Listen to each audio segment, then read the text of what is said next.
Battling the natural gas industry. Researchers from the U.S. Geological Survey say a spate of earthquakes in the Midwest are almost certainly man-made and may coincide with wastewater from oil and gas drilling being injected into the ground.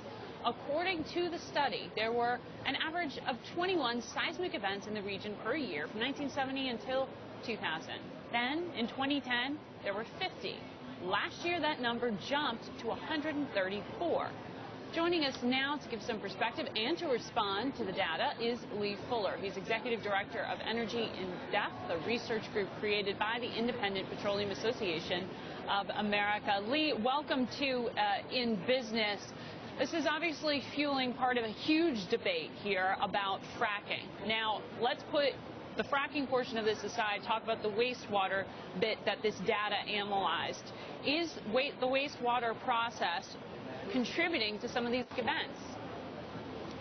Well, I think the question will be how detailed and how intense the analysis is when it finally gets released. What we've seen so far has been an abstract of the report that the USGS is putting together.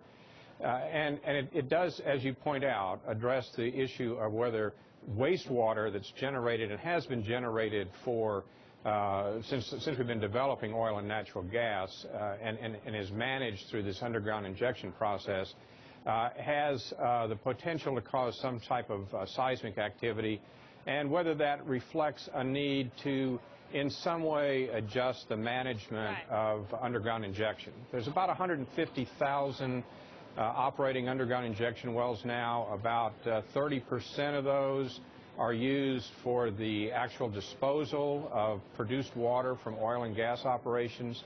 The others are actually used to help what's called secondary recovery, produce more oil and natural gas from what are called conventional formations.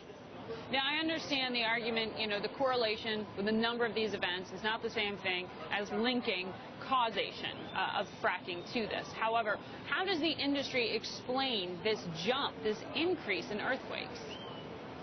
Well, let me make one point right away, and that is that this is not a result of fracturing.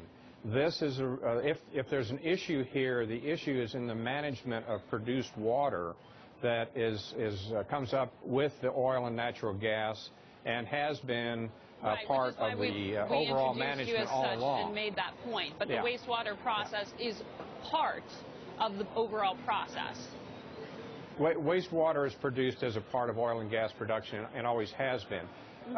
In this particular analysis, to the degree that we look at it, it indicates that there's always been some level of seismic activity associated with wastewater management.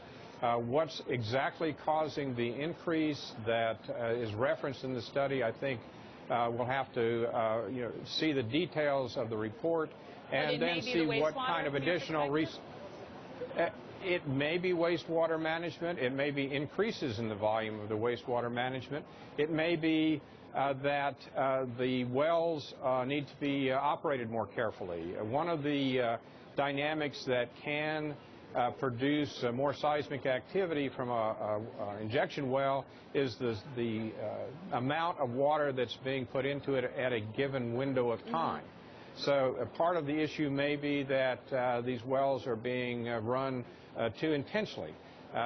We're just going to have to look at the details as they come out and then adjust the management of these underground injection wells if, in fact, it's a problem that warrants that kind of action.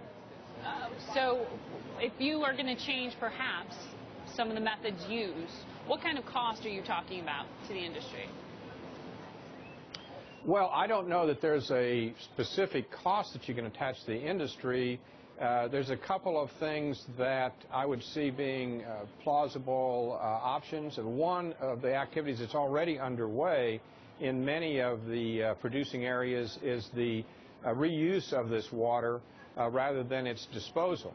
Particularly in places like the Marcellus Shale, where there's not capacity to underground inject the water that's being generated from the shale gas that's being developed there. The companies are taking the water, cleaning it up, and then using it as the source water, hydraulic fracturing in other areas, and then, of course, that will produce water with it. Beyond that, I think it's a question of whether there need to be more wells drilled. This whole management question is not one certainly that is just associated with produced water. It's an underground injection management issue. All right, thanks, Lee. We got to leave it there right now and take a break. When we come back, working women became a campaign topic.